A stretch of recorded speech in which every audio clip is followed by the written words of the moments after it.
It's time for another episode of Raising Courageous Leaders by Mr. Bonke Shipalana. That's my dad. So today, very interestingly, Bonke, you are saying, where are you now as being the resounding question? Are you asking us to reflect in relation to our goals starting the year? Why are we asking this question, particularly today? Let me try and explain it this way. Location is only relevant in relation to reason for being, meaning position. So location is only relevant in relation to the reason why you are at that particular place. Yeah. For now, you are in studio. Why? Because you have to work. I think it would be pointless, useless, and a waste of your time for you to be at studio at 1 a.m. Yeah. So you being in studio is based on the reason for being in studio. Right. But unfortunately, the world that we reside or live in tends to judge people just on location. When you are at a particular point of your life, but what are you doing in that particular space? For me and you, when we were still 19, 20, 21, 22, Friday nights were about partying. We used to just plan our outfits and make sure we sleep early so we can wake up at 9 and go out at 10. But it comes to a certain age where that doesn't work anymore. At the age of 40, whatever age it is, you've got other commitments. Friday are about resting. Yes. So there is nothing wrong with you being in a club, but what's the point of going to a nightclub and stand there and yawn? Yeah. And not actually enjoy yourself? So I want to teach people that there's a difference between location vis-a-vis position. Yeah. Location vis-a-vis position. And the simplest way to explain it is if you look at the best team in South Africa, Kaizer Chiefs, and the coach is standing there on the line, you'll sometimes look at a player and say, John, where are you? Yeah. And it sounds like a ridiculous or stupid question. How can you ask someone, where are you, when you're actually looking at them? Yeah. But what the coach is trying to ask the player is, I can see you, but you're at the wrong position. Yes, you're on the ground. You're part and parcel of my players, but you are supposed to be a defender. Yeah. What are you doing in front? So sometimes in life, let go of the focus on the location and understand the position. Because location without a position is actually a waste of your energy and time. Yeah. If you're a striker, be where strikers are going to be. If you're a defender, be where defenders are going to be. And the same applies to me and you. It's pointless to be called a father and husband. A father if you're not taking care of your kids. Yeah. That is just a location, but not a position. So maybe let's delve in deeper, if we're asking ourselves questions and really trying to differentiate the difference between, location and position. How can you maybe best clarify that in the minds and the hearts of those listening to us this morning? For me, the two is based on the difference between the goal and enjoying the journey.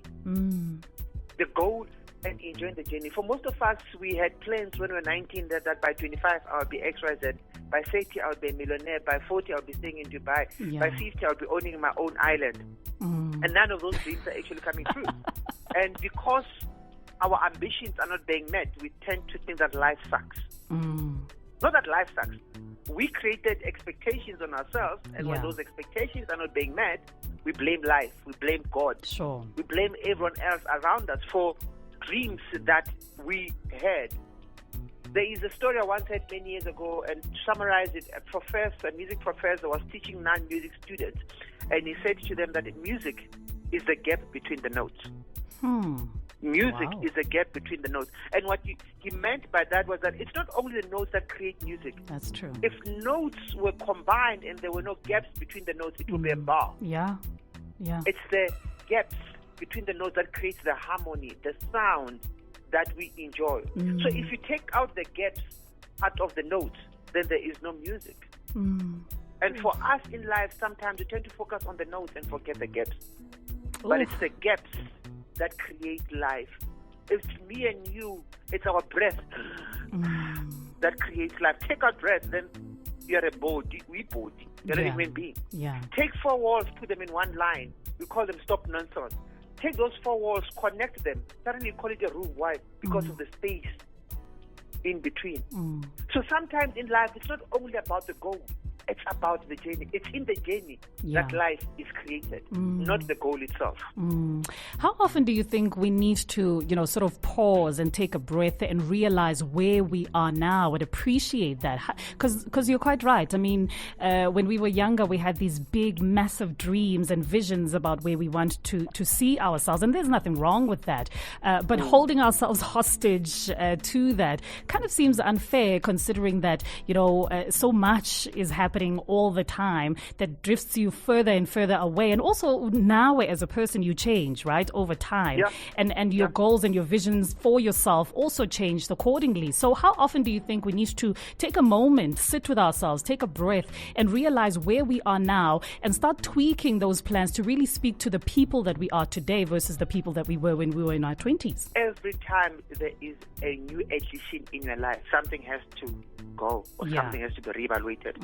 When I had my first kid, I had to reevaluate my life. When I had my second kid, I had to reevaluate my life. When I moved suburbs from one suburb to another, I had to reevaluate my life. We tend to add things in our life without asking ourselves, how do they connect to what's already inside? Right. And what is it that is within us that we have to let go?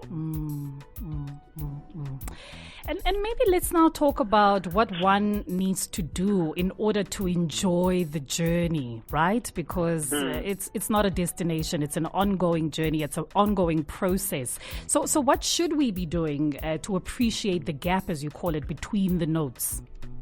3 quick points. 1, a journey of 1,000 miles begins with a single step. Yes. We tend to look at celebrities on TV, magazines, Instagram and say, oh, they've done it. Or I want to be like them. And we forget that if we want to be like them, can we start like them? Yeah. So start your own journey. Also begin with 1 step. Don't try and take 40 steps that are being taken by someone who has been doing it for the last 10 years. A journey of 1,000 miles begins with a single step. I love that. Number 2, it's your journey. Not your followers' journey, not your colleagues' journey, not your family's journey. It's your journey. And the pace is dependent on where you are and who you are and what you have. We tend to start a journey but then expect other people to be the one who police us, to be the one who recognize us, to be the one who inspire us, to be the one who fund us. It's your journey, it's your cost, it's your life. It's personal. Make sure that you invest as much as possible into it and take charge. Yes. Last but not least, enjoy the high times and be strong during the low times. Enjoy the high times and be strong during the low times. There will be great times where everything is going well. For most people, between the 25th and the 30th, because the bank account is salary. But between the 1st and the 5th, the debit orders are coming. You can't now be sad for the debit orders. The debit orders are there to pay for something that's going to keep you alive or maintain your life during the month. So you just have to be strong when things that are not for you or you don't like come into your life. Be strong and keep on hoping for more high times than low times in the future. And that's where we'll leave it this week. Raising Courageous Leaders. Thank you, Dad. You better subscribe to the Power Within TV channel. Do it now.